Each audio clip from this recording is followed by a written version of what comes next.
Gracias te damos, oh Padre, por permitirnos brillar delante de tu presencia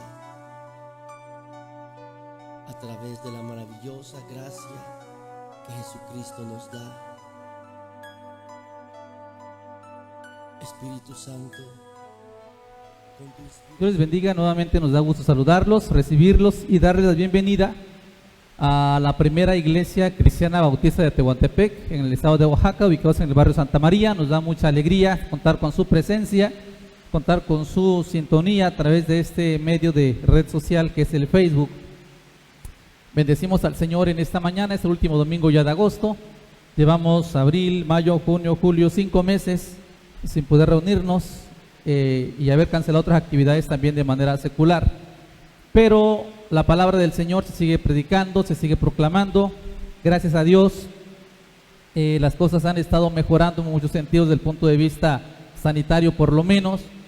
Había una indicación, bueno, una información pública, que el estado de Oaxaca pasa a semáforo amarillo. Eso implicaría que podamos ya con mayor certeza retomar algunas actividades poco a poco, de manera gradual. Seguimos orando que el Señor esté moviendo las cosas, esté poniendo los elementos, los momentos precisos, pero la iglesia de Cristo tiene que estar siempre atenta a lo que el Señor le quiere decir. Sea cual sea el tiempo, sea cualquiera el momento, sea cual sea la circunstancia que estemos enfrentando, la verdad es que la iglesia de Jesucristo tiene que estar atenta a lo que el Señor le quiere decir cada vez que la palabra es expuesta, cada vez que la palabra es hablada, cada vez que nuestros días se doblan ante el Señor. Debemos estar atentos. ¿Qué es lo que Dios quiere decir a nuestro corazón? El Evangelio de Jesucristo es una verdad que tiene dos aspectos. Una verdad redentora, de transformación, de restauración, para aquel que en fe y arrepentimiento diga Jesucristo. Pero el Evangelio también es una sentencia para aquel que rehúsa creer en el Hijo de Dios, para aquel que no quiere arrepentirse, para aquel que rechaza abiertamente el mensaje del Evangelio de Jesucristo. Esto no solamente ocurre al exterior de los templos o de las iglesias, también en las iglesias, en las congregaciones hay personas que no quieren vivir de acuerdo a la voluntad de Dios. Y para eso, entre otras cosas, está la disciplina de la iglesia. No se trata, como ya se ha explicado, de señalar, juzgar desde el punto de vista humano, pero sí se trata de corregir, de caminar juntos, de cargar juntos, de avanzar juntos, de exhortarnos unos a otros. La finalidad es que nuestra vida sea cada día conforme a la imagen de Jesucristo. Desde tiempos de la iglesia primitiva, habían prácticas y habían enseñanzas que estaban introduciéndose en la iglesia, herejías, enseñanzas equivocadas. Algunas se introducían de manera muy sutil, pero otras de manera abierta, y usemos la palabra descarada, pues. Algunas tratando de disfrazar ciertas mentiras y verdades o mentiras de verdades, pero otras como un rechazo abierto de quién era, por ejemplo, Jesucristo. Apocalipsis 2, 18 al 29 es la carta ahora a la iglesia de Tiatira, cartas olvidadas para la generación actual. Tiatira, en algún momento explicamos algo sobre Apocalipsis, era la ciudad más pequeña, menos importante de las 7 que ocurren ahí en las cartas. Sin embargo, tenía dos cosas particulares la ciudad de Tiatira. La primera es que había mucho comercio. Como comentamos la vez pasada, estamos en Éfeso, se sube a Esmirna, se llega a Pérgamo, y de ahí en el viaje comercial se bajaba a Tiatira, seguía a Sardis, Filadelfia y concluía en la Odisea. Así que Tiatira estaba entre Pérgamo y Sardis y era un punto comercial de importancia. Entre otras cosas, usted recordará que Lidia, dice la Biblia, que era originaria de Tiatira. Dice la Biblia que Lidia era tejedora de púrpura. Y allí en Tiatira también habían otros tipos de comercios. Por ejemplo, se trabajaba mucho lo que era el arte, habían curtidores, alfareros, se trabajaba la lana, el lino y el metal. sobre todo el bronce y el cobre. Para que alguna persona pudiera desarrollar su actividad comercial, también se ha explicado en otros momentos, tenía que pertenecer casi obligadamente a alguno de los grupos del tipo de actividad que se estaba desempeñando, más o menos como la idea del sindicato, de agrupaciones referentes a la actividad que se desarrollaba. Sin embargo, cada una de estas agrupaciones tenía un ídolo al cual se le tenía que ofrecer sacrificio. Más o menos, desafortunadamente, es como en la cultura nuestra, en donde los zapateros tienen San fulano de tal, los del campo San Antonio o San no sé quién, los que hacen esto Santa fulana, San Sutano, y bueno, más o menos así era en aquel tiempo. Para poder participar de una actividad y desarrollarla abiertamente, había que colaborar, había que estar inmerso en algún tipo de agrupación que no solo era laboral, sino también tenía tintes de tipo religioso, de tipo idolátrico. En esta circunstancia, siendo Tiatira una ciudad de las más pequeñas, o la más pequeña de las 7 de las mencionadas en Apocalipsis 2 y 3, no siendo una ciudad de mucha pompa, de mucha algarabía, de mucho fanatismo en muchos sentidos, pero la idolatría estaba permeando. Y en esos lugares en donde aparentemente no hay mucho de qué hablar, de qué discutir, de qué hacer, es donde debemos tener también cuidado, porque es lo que ocurre en esa iglesia de Tiatira. El versículo 18 dice así: a la iglesia que está en Tiatira, al ángel de la iglesia que está en Tiatira, escribe esto: el Hijo de Dios, el que tiene ojos como llama de fuego y pies semejantes al bronce bruñido, te manda decir esto. Como hemos dicho en ocasiones anteriores también, la manera en la que el Señor Jesucristo se presenta ante cada iglesia es la forma o es el aspecto que Él quiere enfatizar, que quiere enfocar en esa congregación. Una de las enseñanzas que estuvo infiltrándose en algunas iglesias y que el día de hoy se conocen es negar la deidad de Jesucristo, negar que Jesucristo es Dios. Hace 2 domingos compartimos un poco acerca de la deidad de Cristo, acerca de la necesidad de reconocer la existencia del Dios eterno revelado en la persona de Jesucristo y su Espíritu Santo habiéndonos sellado.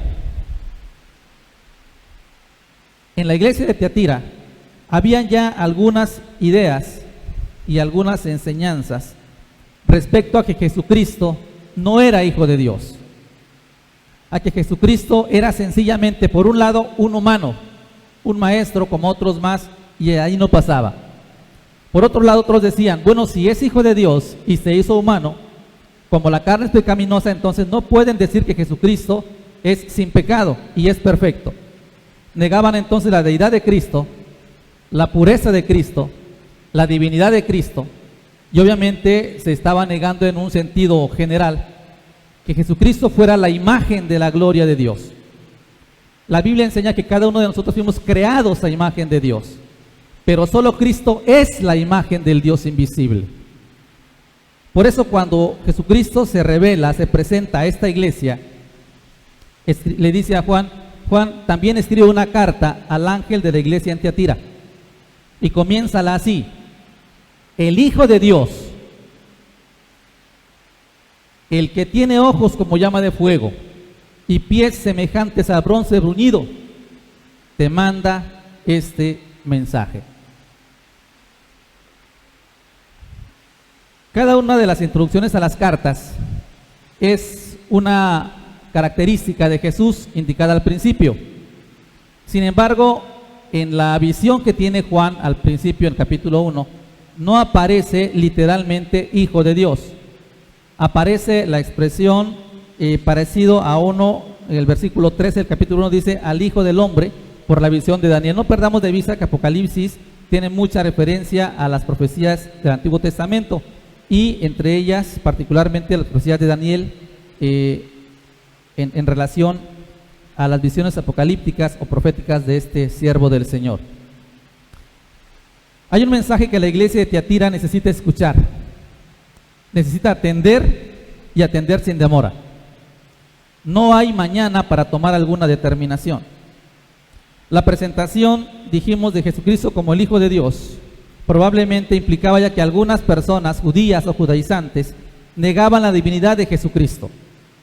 Entonces, cuando se presenta diciendo, escribe al ángel en Tiatira, diles que el Hijo de Dios manda a decir esto, lo primero que está refiriendo es, Jesucristo tiene toda la autoridad del Padre Celestial. Jesucristo es la imagen del Dios invisible. Él dijo, yo y el Padre uno somos. Así que Cristo está diciendo en el 2.1, yo soy el que tengo autoridad sobre las iglesias, que conozco las iglesias. En 2.8, yo soy el Eterno, el Salvador, Jesucristo, el que estuvo muerto y vivió. En el versículo 12, el que pelea con la espada del Espíritu, que es la palabra de Dios. Y aquí se identifica con el Hijo de Dios, con Cristo mismo. Por lo tanto, habla acerca de la deidad de Cristo. Es el Mesías profetizado que había sido rechazado por los judíos. Y también en contraste con la enseñanza que en su tiempo corría, hemos comentado esto en varias ocasiones también, que los emperadores se atribuían el título de Señor y de hijos de dioses. Aquí Jesucristo se hace llamar el verdadero Hijo de Dios, el único Hijo de Dios. Es Dios revelado en Cristo, Juan 1.18 y Juan 10.30. Es Dios quien tiene vida en sí mismo, Juan 5.26. Es el Dios encarnado, es Salvador, es mediador. Es la palabra de Cristo la que juzgará al mundo. Y es, dice la palabra del Señor, el indicado para el día del juicio final. Así que cuando Cristo introduce esta carta diciendo, dile a la iglesia de Tiatira que el Hijo de Dios le manda a decir esto, está diciéndole a la iglesia que tenga cuidado con el lugar en el que está poniendo a Cristo en su vida, con el lugar en el que está colocando a Cristo en su doctrina. Cristo es el supremo, Cristo es el soberano, Cristo es la razón de ser de la iglesia, Cristo es la razón de la proclamación de la iglesia, Cristo es la razón de la forma de vida de la iglesia. Y cuando Cristo es quitado del trono, cuando Cristo es rebajado a un nivel de ángel, de creación de Dios, entonces el grupo, si se pudiera llamar iglesia, está abriendo las puertas a las falsas doctrinas, a los falsos profetas y a las falsas enseñanzas. Así que la iglesia debía estar atento y recordar que Cristo no era un simple maestro, no era un simple iluminado, es el Hijo de Dios, la revelación de Dios, Dios encarnado, el Dios que tiene en sus manos el juicio. Pero también dice, sus ojos son como llama de fuego. Y aquí si nos vamos a Apocalipsis 1:14 y 15, donde dice que la cabeza de la visión que vio Juan, y sus cabellos eran blancos como blanca lana, como nieve. Sus ojos eran como llama de fuego. Sus pies semejantes al bronce bruñido, refulgente como en un horno. Su voz como estruendo de muchas aguas. La expresión en Apocalipsis 2:18, el que tiene ojos como llama de fuego, creo que la enseñanza que quiere transmitir Juan es bastante clara. Está diciéndole a la iglesia de Tiatira que no puede ocultar nada de su vida ante la presencia del Señor, y que los ojos del Señor reconocen la falsedad en la vida de la iglesia y de los creyentes sin ningún velo de duda. Los ojos del Señor reconocen todo tipo de falsedad e hipocresía en la vida de la iglesia y de los creyentes. Le estaba diciendo a la iglesia también allí de Tiatira, el que te está hablando es el que pone al descubierto los secretos más íntimos y más profundos del corazón. El que te está dando este mensaje es aquel que no solo tiene una mirada para conocerte, sino es aquel que tiene en su mirada un juicio y también el castigo de la ira de Dios sobre aquellos que no quieren obedecer las enseñanzas del Señor Jesucristo. Este era el que estaba mandando el mensaje a la iglesia de Tiatira. No era un simple ángel, no era un arcángel, no era un iluminado, era el Dios eterno, revelado en Cristo, el que mandaba decir estas enseñanzas a la iglesia de Tiatira. Y es el mismo Señor que hoy nos habla, el que conoce tu corazón, el que conoce tu realidad, el que conoce mi interior, conoce realmente cómo estoy viviendo, y sabe si en mí hay alguna falta, alguna falsedad, y pone al descubierto los secretos íntimos del corazón. Y también su mirada quebranta, transforma y hace que lleguemos doblegados ante el Señor si estamos fallando. Decirle: Señor, sé que ante ti no puedo ocultar nada, necesito de tu gracia. Ese es el Hijo de Dios, el que tiene ojos como llama de fuego. Pero también dice: sus pies son semejantes al bronce bruñido. Recordaremos que se comentó hace un momento que allí en Tiatira había comercio que estaba ya comenzando a llegar a su apogeo, y parte del trabajo era precisamente el que el metal se trabajaba de manera artesanal en los hornos, y había que calentarse al máximo. Y la palabra bruñido, si usted la ha leído, la ha entendido, la ha buscado, la palabra bruñir significa tallar a fondo para quitar brillo. ¿Y eso de qué nos habla? Bueno, representa la gloria de Dios, representa la pureza de Dios, representa la santidad de Dios. Aquí y en Daniel capítulo 7 y versículo 9,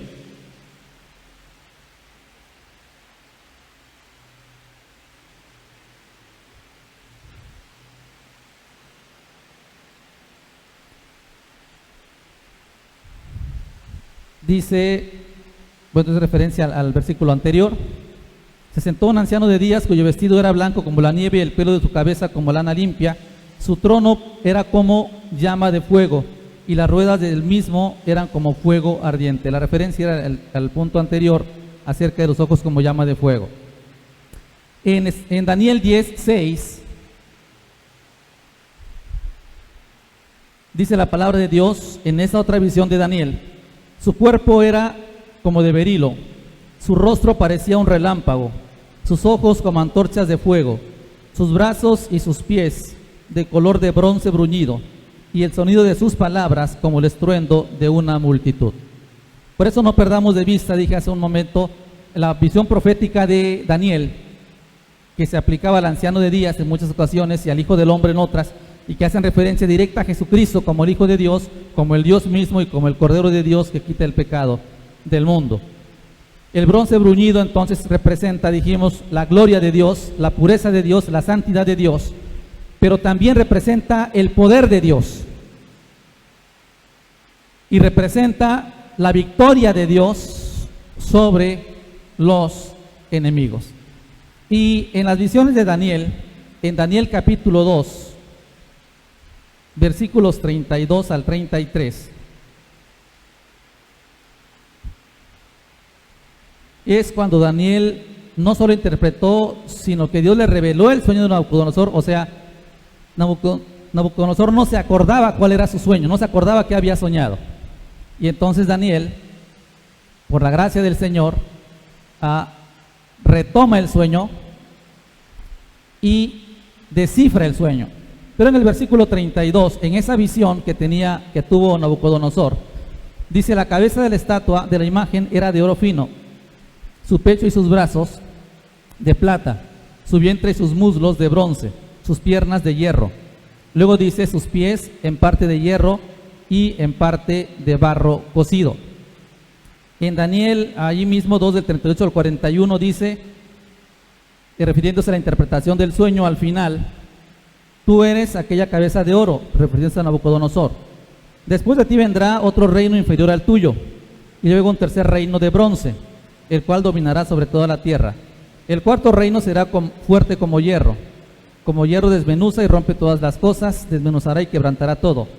Lo que viste de los pies y los dedos, en parte de barro cocido de alfarero y en parte de hierro, será un reino dividido. En él habrá algo de la fuerza del hierro, así como hierro mezclado con barro. Y en el versículo 44 dice así: y en los días de estos reyes, el Dios del cielo levantará un reino que no será jamás destruido, ni será el reino dejado a otro pueblo. Desmenuzará y consumirá todos estos reinos, pero él permanecerá para siempre. Con esta visión previa de Daniel, Apocalipsis más adelante dice que Jesucristo pisa el lagar de la ira de Dios. Y también el libro de Salmos habla acerca de que el Señor destruirá a los enemigos y los pisará y los tendrá bajo sus pies. Entonces, con esto estamos entendiendo que los pies semejantes al bronce bruñido, repito, representan la gloria de Dios, la pureza de Dios, la santidad de Dios, el poder de Dios y la derrota final de los enemigos bajo los pies del Señor Todopoderoso. Y era este Dios, esta persona, esta revelación, quien mandaba decir las enseñanzas y el mensaje a la iglesia de Tiatira. Hay un juicio contra la iglesia, hay una sentencia clara, y Jesucristo es quien tiene el poder de juzgar a las naciones, comenzando con la iglesia. Versículo 19. ¿Qué es lo que mandó decir el Señor a la iglesia? Yo conozco tus obras, amor, fe, servicio y paciencia, y sé que tus obras postreras son más que las primeras. Si comparamos con la iglesia de Éfeso, veremos que a diferencia de Éfeso, esta iglesia Jesucristo resalta el amor, resalta la fe, la paciencia, y dice que lo que estaban haciendo ahora era más que lo que hacían antes. A diferencia de Éfeso, que decía, recuerda y haz las primeras cosas. Pareciera ser que el amor mostrado hacia Dios entre ellos iba en aumento y mostraba la presencia de Cristo en la iglesia. La fe en el Señor Jesucristo se expresaba en fidelidad y lealtad constante ante el Señor. El servicio del que habla aquí implicaba que los creyentes de esa iglesia habían reconocido realmente quién era el Señor y para quién estaban viviendo. Y estaban conscientes que debían servir a Cristo por encima de cualquier cosa, de cualquier lineamiento humano. Su servicio era para el Señor Jesucristo. Y cuando habla acerca de la paciencia, está refiriéndose a resistir la carga y perseverar con gozo ante los momentos y circunstancias difíciles. Estas eran características de esta iglesia: el amor, la fe, el servicio y la paciencia. Quizá eso había llevado a esta iglesia a caer en un momento de estabilidad, de llegar a un momento de lo que se conoce como zona de confort. Estamos sirviendo, estamos amándonos, hay demostración de servicio, no tenemos persecución, todo está tranquilo, vamos bien, parece que vamos bien. Inclusive, dice el versículo que hacían cosas más que al principio. Así que cualquiera de nosotros, con este contexto inicial, podríamos decir que era una iglesia ejemplar. Sin embargo, el crecimiento y la madurez cristiana nunca deben llevarnos a olvidar que la iglesia es el cuerpo de Cristo. Nunca debemos olvidar nuestra necesidad de Jesús, y nunca nuestro actuar tiene que llevarnos a la vanagloria o la soberbia. Cada cosa que aprendemos y cuando vamos madurando y creciendo en la fe cristiana, tiene que recordarnos que con mayor fuerza, con mayor razón, tenemos que aferrarnos a Jesucristo y permanecer cada día más cerca de Él. La iglesia de Tiatira había empezado a hacer muchas cosas, más que al principio, pero quizá lo que había logrado le había permitido estabilizar la situación, de tal manera que empezó a dejar de lado algunas otras cosas. Y estamos en el versículo 20. Tengo contra ti algunas pocas cosas. Toleras que esa mujer Jezabel, que se dice profetiza, enseñe y seduzca a mis siervos a fornicar y a comer cosas sacrificadas a los ídolos.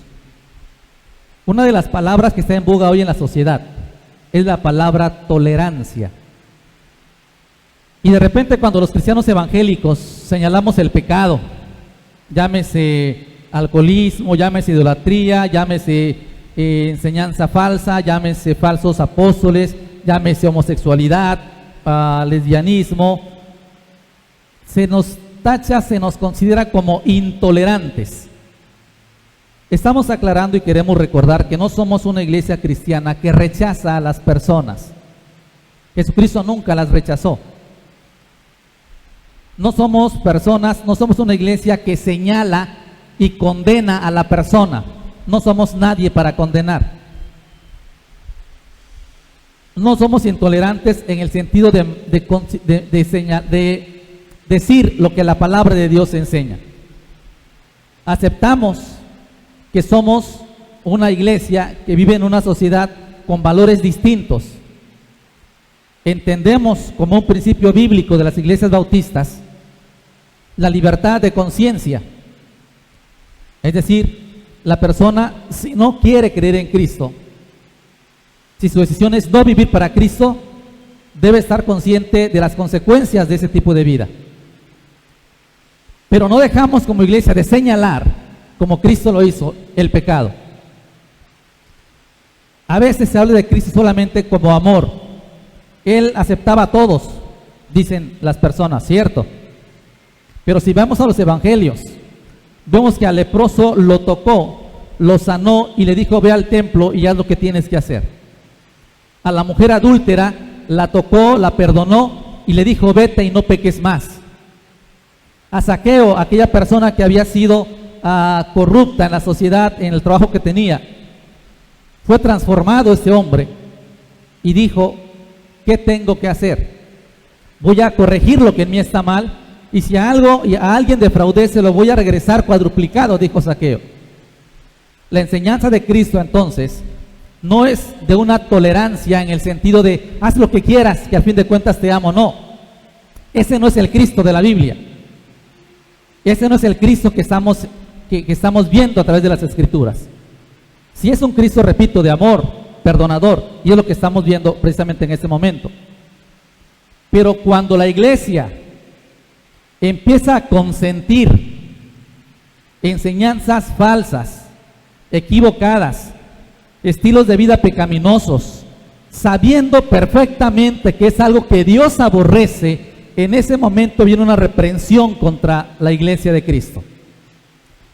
En estos tiempos, en estas generaciones, el mundo pretende normalizar muchas cosas, e inclusive algunas palabras empiezan ya a ser parte de la política pública.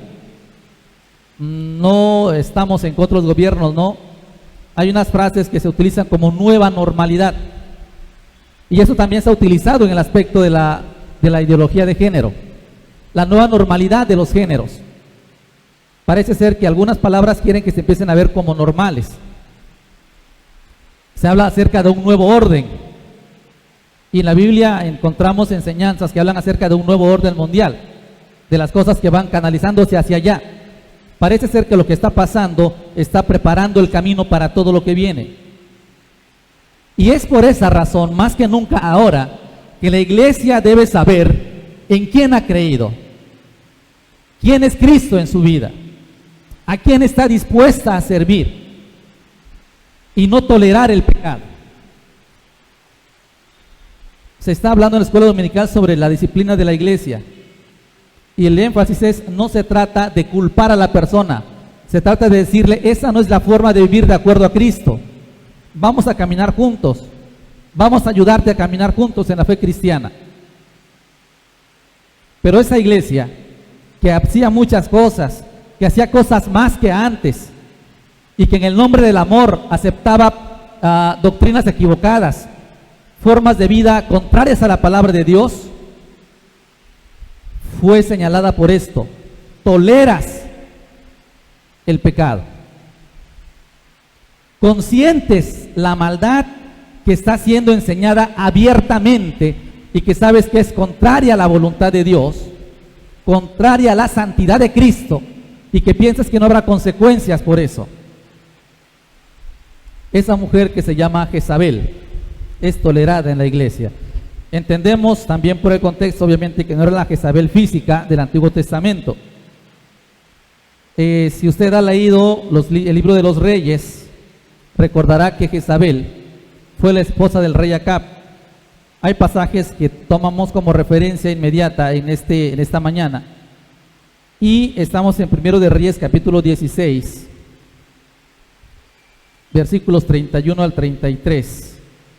Está hablando acerca de Acab, rey de Israel. 1 de Reyes 16, 31 al 33. Le fue cosa ligera andar en los pecados de Jeroboam, hijo de Nabat. Tomó por mujer a Jezabel, hija de Ed-Baal, rey de los Sidonios. Y Acab, al tener a Jezabel como esposa, fue y sirvió a Baal y lo adoró. Hizo altar a Baal en el templo de Baal que él edificó en Samaria.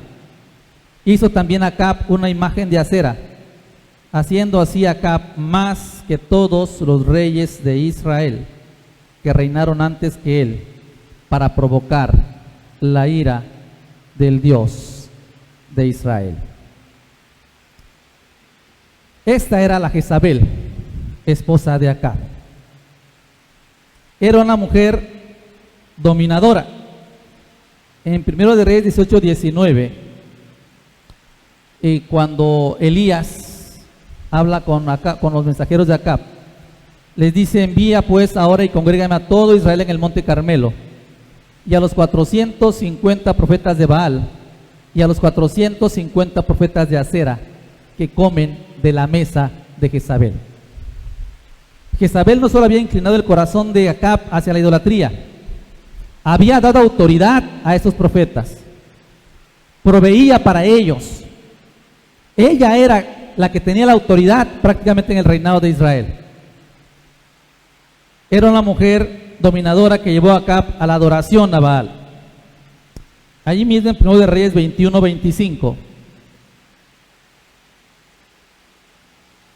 dice la palabra de Dios de la siguiente manera: a la verdad, ninguno fue como Acab, que se vendió para hacer lo malo ante los ojos de Jehová, porque Jezabel, su mujer, lo incitaba. ¿Se imagina usted cuál es la idea, cuál es la enseñanza que Jesucristo está diciendo a la iglesia de Tiatira? Estás permitiendo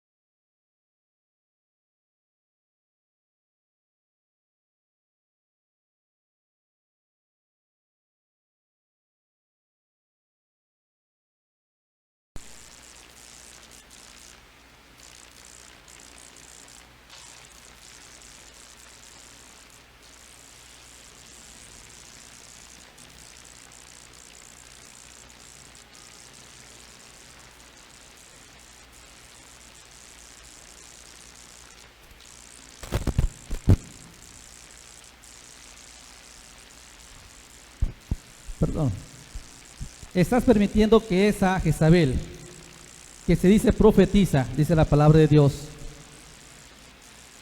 seduzca a mis siervos. Ahí en 1 de Reyes también, capítulo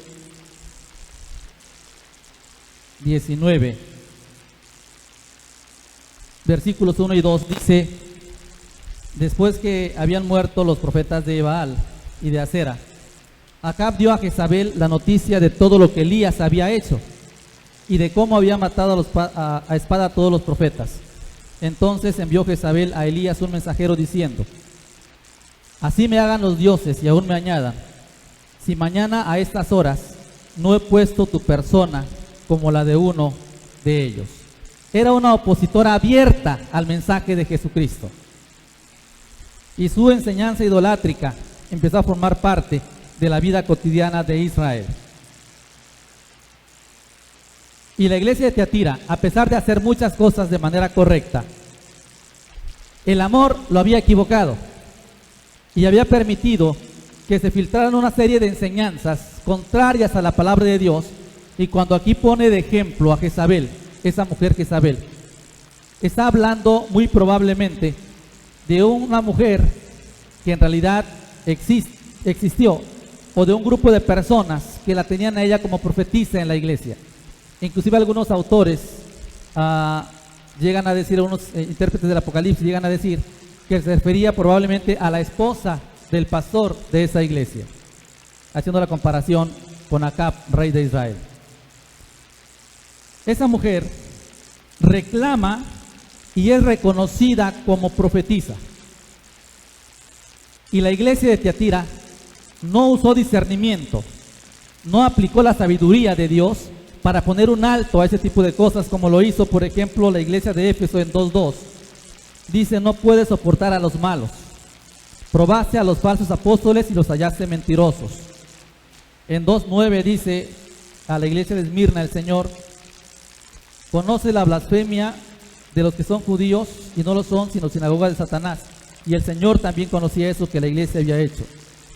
En el 14, 2, 14 y 15 dice: tienes ahí a los que retienen doctrina de Balaam y también los que retienen doctrina de los Nicolaitas. Tienes allí, o sea, decíamos la semana pasada que la iglesia en la comunidad, quizá no en el liderazgo propiamente, pero se había oportunidad de que la enseñanza de Nicolaitas y de Balaam se infiltrara en la iglesia. Pero en ese caso la diferencia es que no era un miembro cualquiera o una miembra cualquiera o algunos miembros cualquiera. Tenía autoridad en la iglesia. Reclamaba el papel de profetisa. Y la iglesia lo reconoció como profetisa, sabiendo que toda su enseñanza era perversa y contraria a la palabra de Dios. En el Nuevo Testamento, en el primer siglo, obviamente había mujeres profetisas. La Biblia nos habla de alguna de ellas, en Lucas 2:36, Hechos 21:9, 1 Corintios 11:1.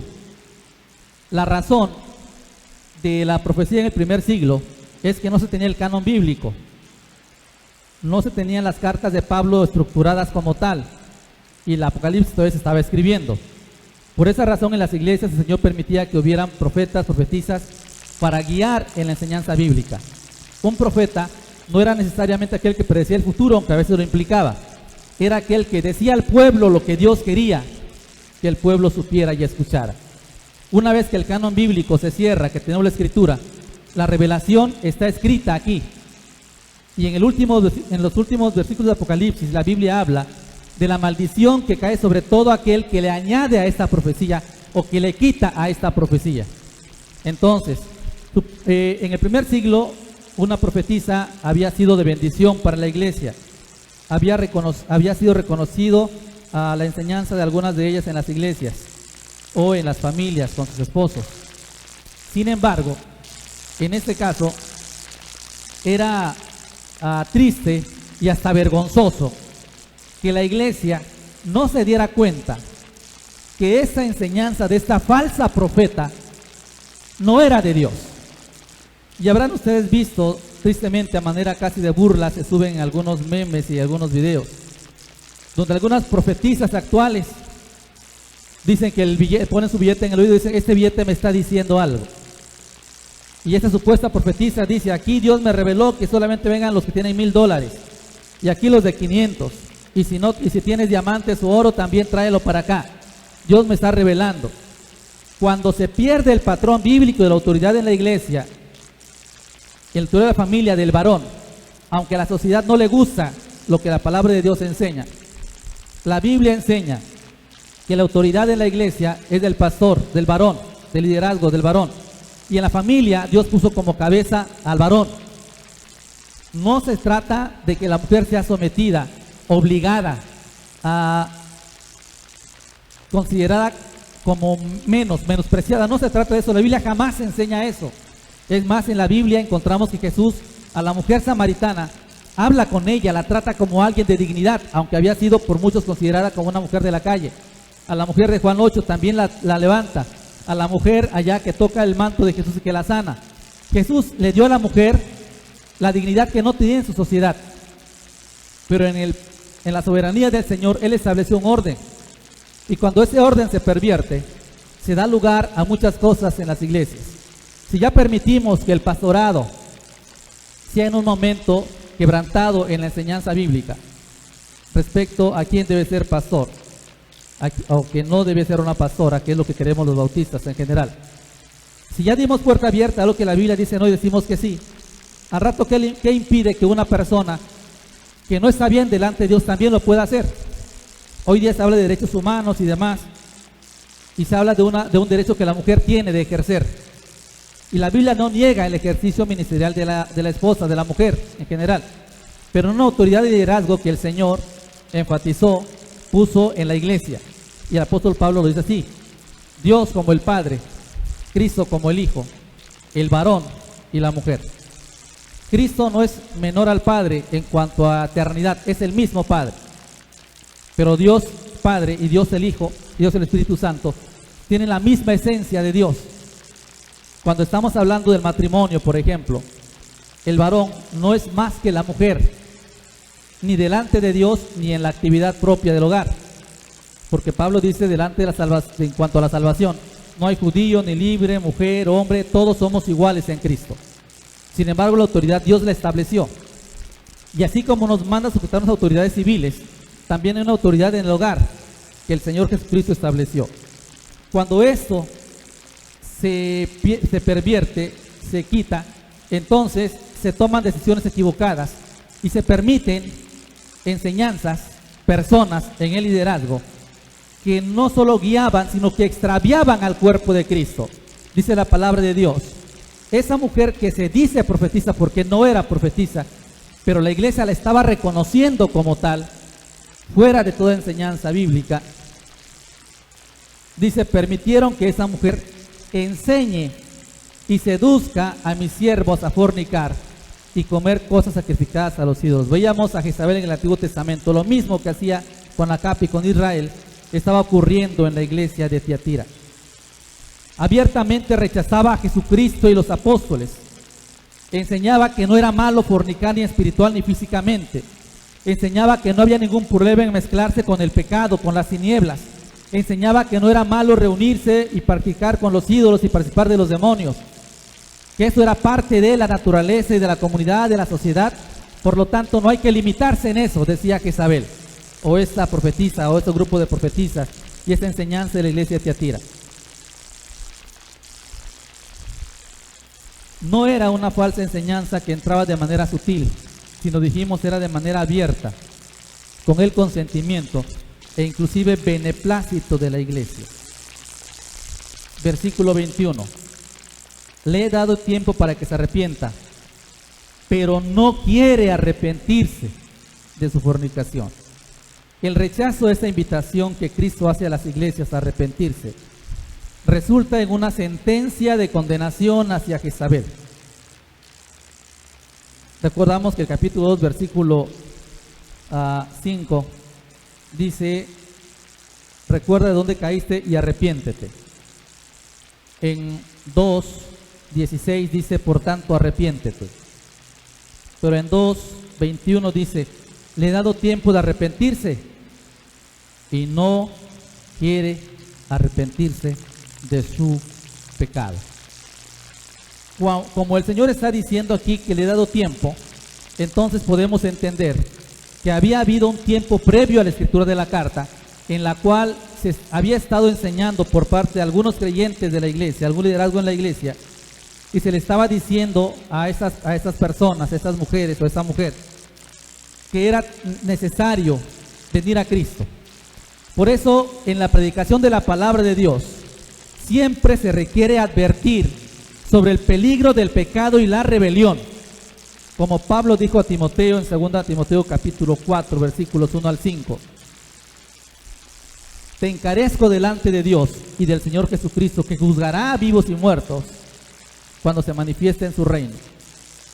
Que prediques la palabra, que instes a tiempo y fuera de tiempo, redarguye, reprende, exhorta con paciencia y doctrina, porque vendrá tiempo cuando no soportarán la sana doctrina, sino que teniendo comezón de oír, se amontonarán maestros conforme a sus propias concupiscencias, apartarán de la verdad del oído, se volverán a las fábulas.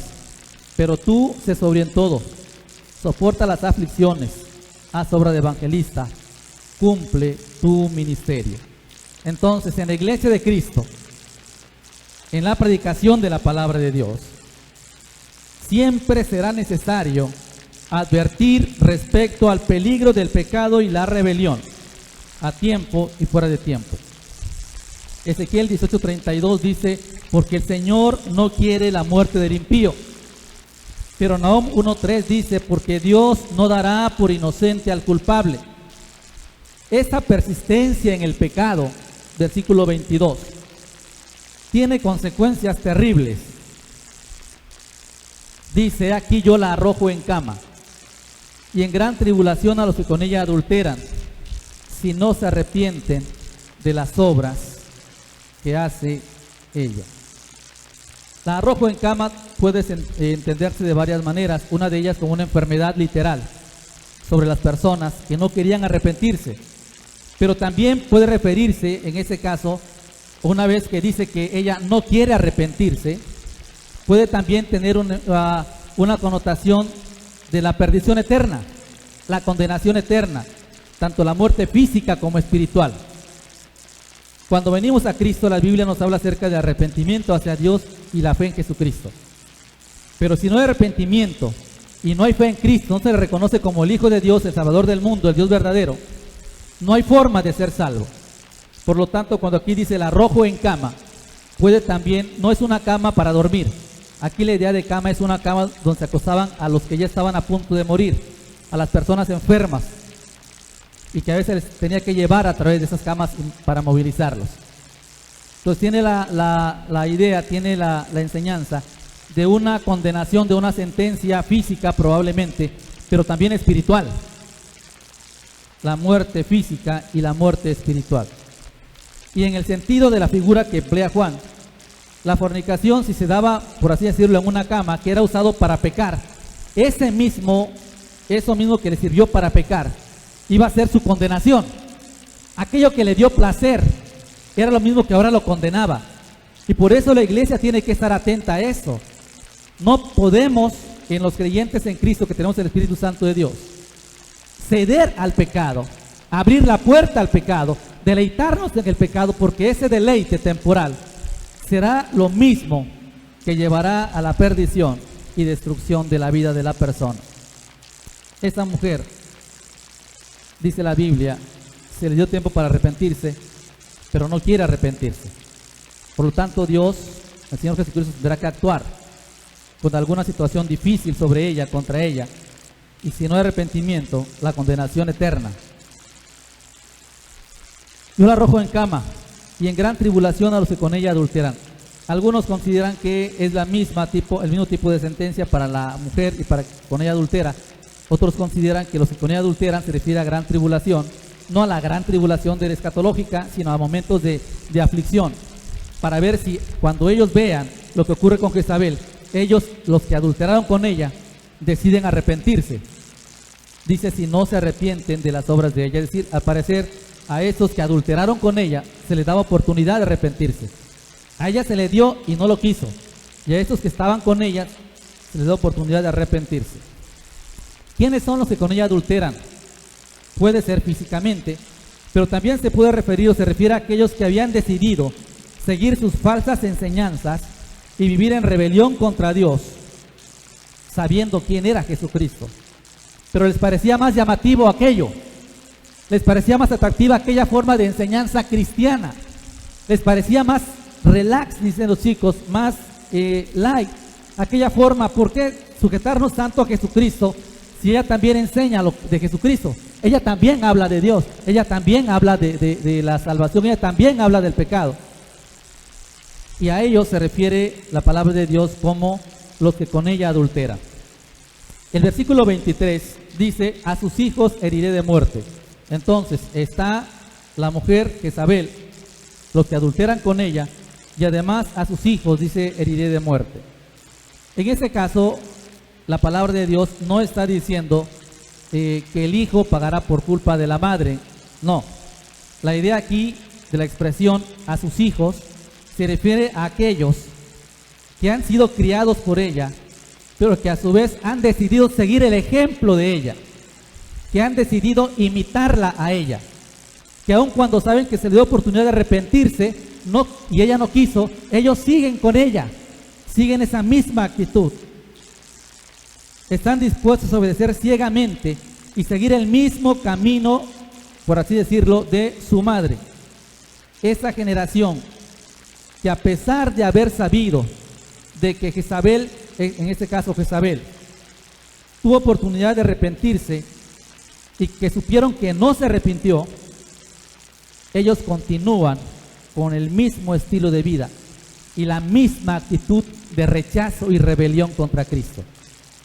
Los hijos espirituales de ella, aquellos que están siguiendo lo mismo, el ejemplo de ella. Dice el versículo número 23, y cuando yo actúe todas las iglesias sabrán que yo soy el que escudriña la mente y el corazón. Entonces, hacia los hijos de la mujer no se refería el castigo solamente a algo futuro, sino a algo que las iglesias verían, de tal manera que cuando vieran lo que Dios había hecho con la iglesia de Tiatira, dice, ellos entiendan que yo soy el que escudriño los corazones. Y yo soy, dice el versículo 23, el que conozco la mente, y yo soy el que pagaré a cada uno conforme a sus obras. Cristo es el Señor de la iglesia.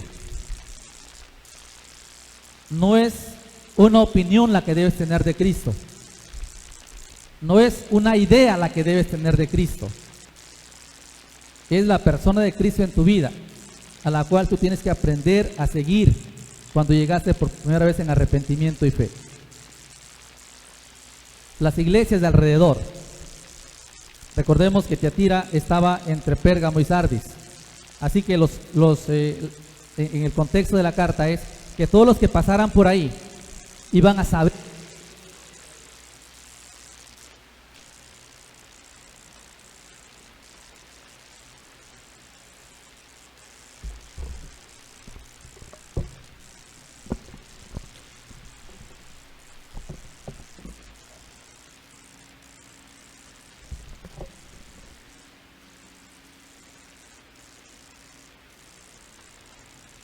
todos habrán de entender quién es Cristo. Y su juicio y recompensa, dice la palabra de Dios, serán justos. Versículos 24 y 25. La perseverancia y fidelidad son muestra realmente de un arrepentimiento genuino delante del Señor. La Biblia nos enseña que allá en Israel, en el tiempo de Acab y de Jezabel, hubieron por lo menos 7,000 rodillas que no se doblegaron ante Baal. Los que no conocieron las profundidades de Satanás. Dice el versículo 24, Apocalipsis: a vosotros y a los demás que están en Tiatira, a cuantos no tienen esta doctrina y no han conocido, no se han metido, no han decidido conocer todo lo que el diablo les ofrece, no han caído en la tentación de obedecer al diablo y de ser engañados por estas mentiras. Yo os digo, no os impondré otra carga. Son aquellos que habían rechazado y no habían seguido a Jezabel, que no habían tocado, menos aún profundizado en las doctrinas perversas de este tipo de enseñanzas. Algunos más pensaban que para que conocieran bien a Dios, debían primero saborear todo el pecado, y después que supieran qué era el pecado, podían entender mejor a Dios. Pareciera muy atractivo esto. Sin embargo, aquellas cosas que aparentemente eran deleite y eran agradables, a final de cuentas eran un pozo profundo en el cual quedaban atrapados por los engaños del diablo. Ninguna otra carga, ninguna otra observancia externa sería ya puesta sobre ellos, sino lo que Cristo había enseñado. Y luego dice en el versículo número 25: lo que tenéis, retenedlo hasta que yo venga. ¿De qué está hablando este versículo? Primero, de la enseñanza bíblica recibida de parte de los apóstoles del Señor Jesucristo, de la doctrina sana que tiene que perseverar y que tenemos que mantener, de una vida santa delante del Señor, de una fidelidad y santidad que solo se debe al Señor Jesucristo. Retén lo que tienes, una vida sin contaminación con el mundo. Retén lo que tienes, da testimonio de Cristo hasta el último día de tu vida. Retén lo que tienes, sabes que Cristo volverá, así que vive con esa conciencia, con la seguridad del pronto retorno de Cristo. ¿Qué bendiciones habrán? Versículos 26 al 29. Al que venciere y guardare mis obras hasta el fin, yo le daré autoridad sobre las naciones. Las regirá con vara de hierro y serán quebradas como vaso de alfarero, como yo también la he recibido de mi Padre, y le daré la estrella de la mañana. al que venciere y guardare mis obras. ¿Qué hay que vencer? Hemos estado concluyendo con esta pregunta. Hay que vencer la tentación de caer en las trampas de Jezabel, del diablo. Hay que vencer el temor a no actuar desde este momento. Hay que vencer el desánimo y la diligencia para vivir en santidad delante del Señor. Pero también hay que vencer el desinterés en relación a la influencia del mundo en la iglesia. No podemos quedarnos indiferentes ante todo lo que está ocurriendo en el mundo y de repente pretende introducirse en la iglesia. No podemos quedarnos desinteresados o ser desinteresados. Tenemos que vencer esa indiferencia. Tenemos que vencer la comodidad, a sencillamente escuchar sin analizar lo que se enseña, si es así lo que Dios dice.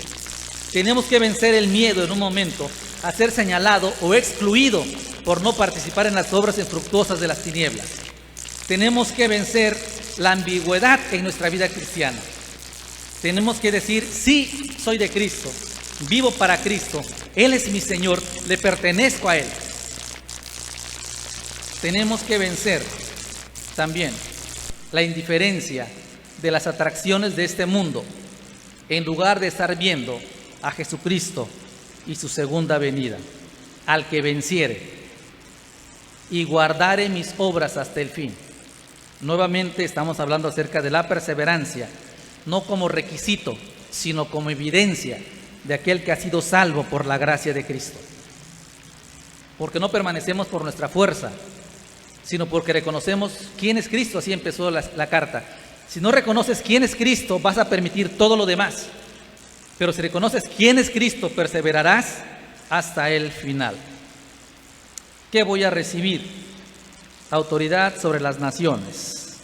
Dice el versículo: regirá con vara de hierro. Las naciones serán quebradas como vaso de alfarero, como yo también la he recibido de mi Padre.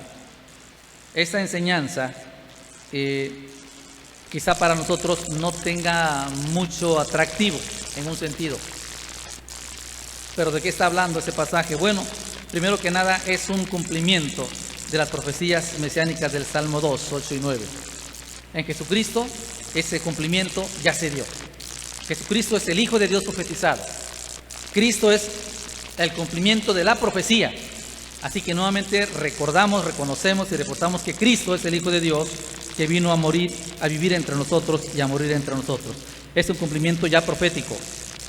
Pero también dice, al que venza, porque dice al final, la he recibido de mi Padre. Pero también dice que al que venza, le dará autoridad sobre las naciones, regirá con vara de hierro.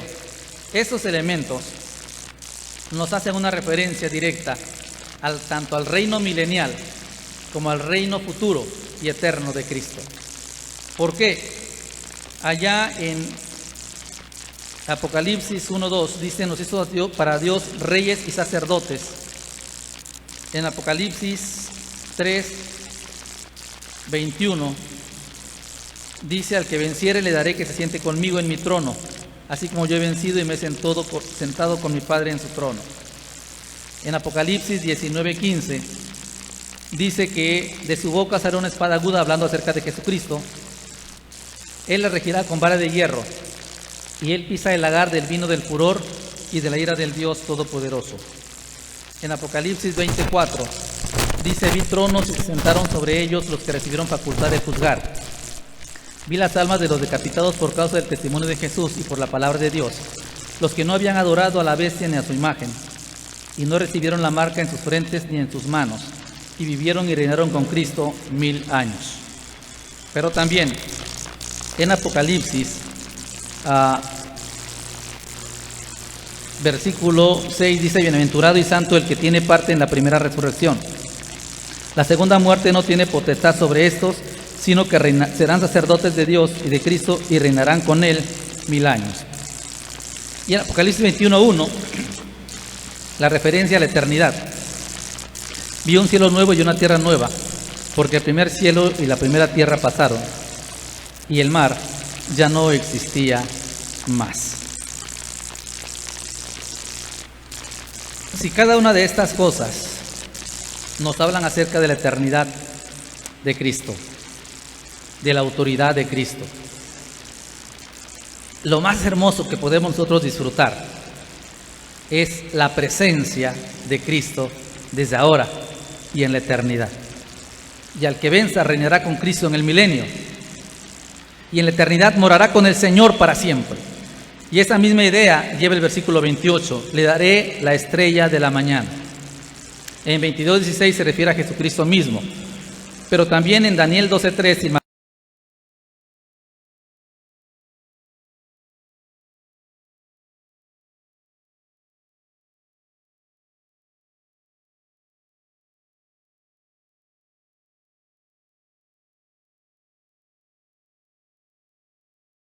capítulo 1, versículo 19, dice: tenemos también la palabra profética más segura, a la cual hacéis bien en estar atentos, como una antorcha que alumbra en lugar oscuro, hasta que el día esclarezca y el lucero de la mañana salga en vuestros corazones. En este contexto de segunda de Pedro, en general, es una promesa del pronto regreso de Cristo. Así que, en síntesis, la bendición del que venza en la iglesia de Tiatira es estar para siempre con Cristo, compartir la gloria de Cristo y mientras tanto esperar la venida de Cristo. El que tiene oídos, oiga lo que el Espíritu ha dicho a la iglesia de Tiatira. No podemos en esos tiempos, mis hermanos, ceder ante nada que nos rodee. Si no es voluntad de Dios, tenemos que tomar la postura de la palabra de Dios. Este mensaje a la iglesia de Tiatira nos enseña que no podemos jugar con el pecado. Hay tiempo para arrepentirse, ciertamente, pero también nos enseña que el tiempo de Dios está limitado para nosotros. Algunos, a causa del pecado, dice 1 Corintios, mueren. Y para no seguir pecando, el Señor se los lleva. Juan habla acerca del pecado de muerte. Hebreos habla acerca de esto también. Y la iglesia necesita permanecer. No estamos diciendo que todos los que mueren, se dijo en un estudio anterior, mueren jóvenes es porque están en pecado. No, el Señor es soberano. Él puede hacer lo que gusta, Él hace lo que quiere. Pero hay a veces consecuencias del pecado. Y tenemos que entender que lo más importante no es vivir bajo el temor del temor y el miedo. Es aprender a vivir bajo la autoridad de Cristo. Aprender a vivir bajo la soberanía de Cristo. Aprender a vivir en la santidad de Cristo. Es necesario.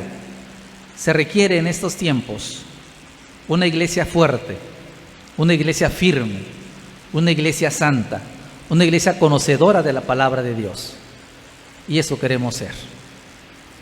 De gloria en gloria te veo, dice el canto, cuanto más te conozco, quiero saber más de ti. Padre, en esta mañana, mediodía ya, te pedimos en el nombre de Cristo, que nuestro corazón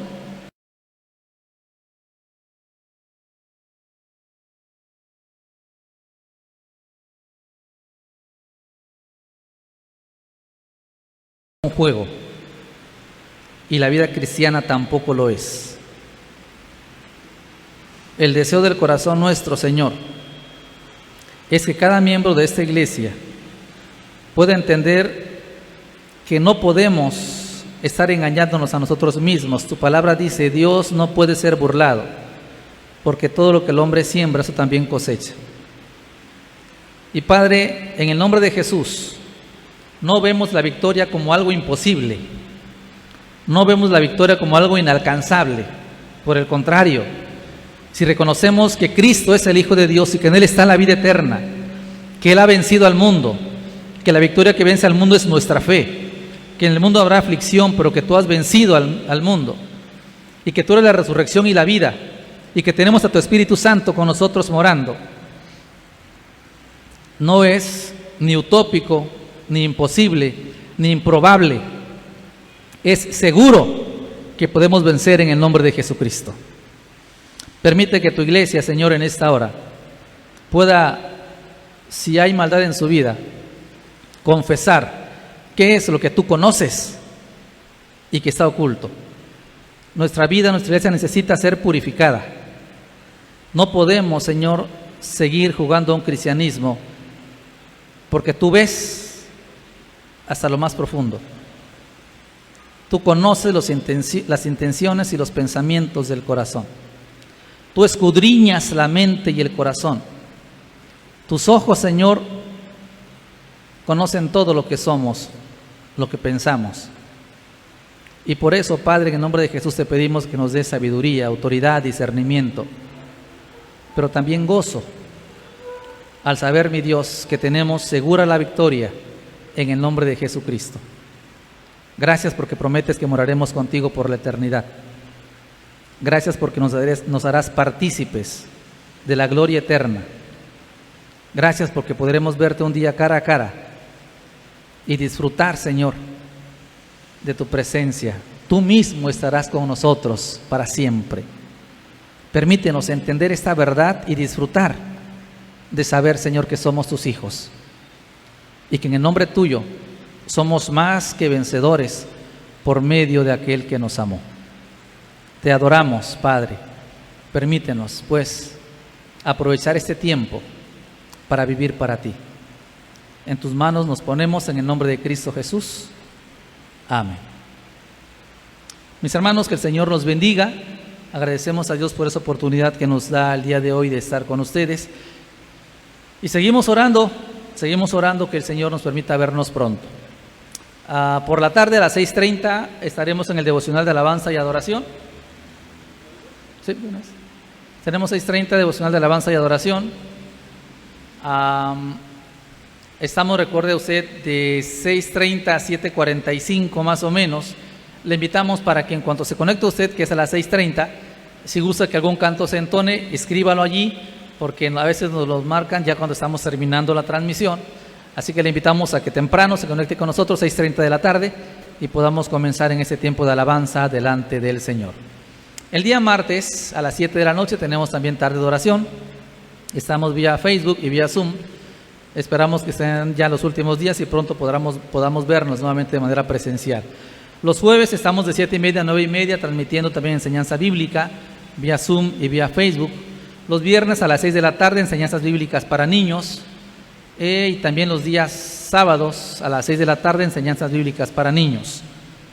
A las 7 de la noche la reunión por Zoom. Lo de niños es a través de Facebook. Por Zoom es la actividad de jóvenes a las 7 de la noche. Ellos tienen ya el link, se les hace llegar y a través de ese link pueden interactuar y aprender y convivir también. Y el domingo próximo 10 de la mañana esperamos en el Señor seguir aquí compartiendo la palabra de Dios. Sigamos orando, se está trabajando en la parte de atrás para que en cuanto regresemos podamos utilizar ya el patio y estar más distanciados de acuerdo a las recomendaciones que se nos da. Y vamos a orar por aquellos que cumplieron años. Nadie mandó, ¿verdad? Vamos a orar también, hermanos.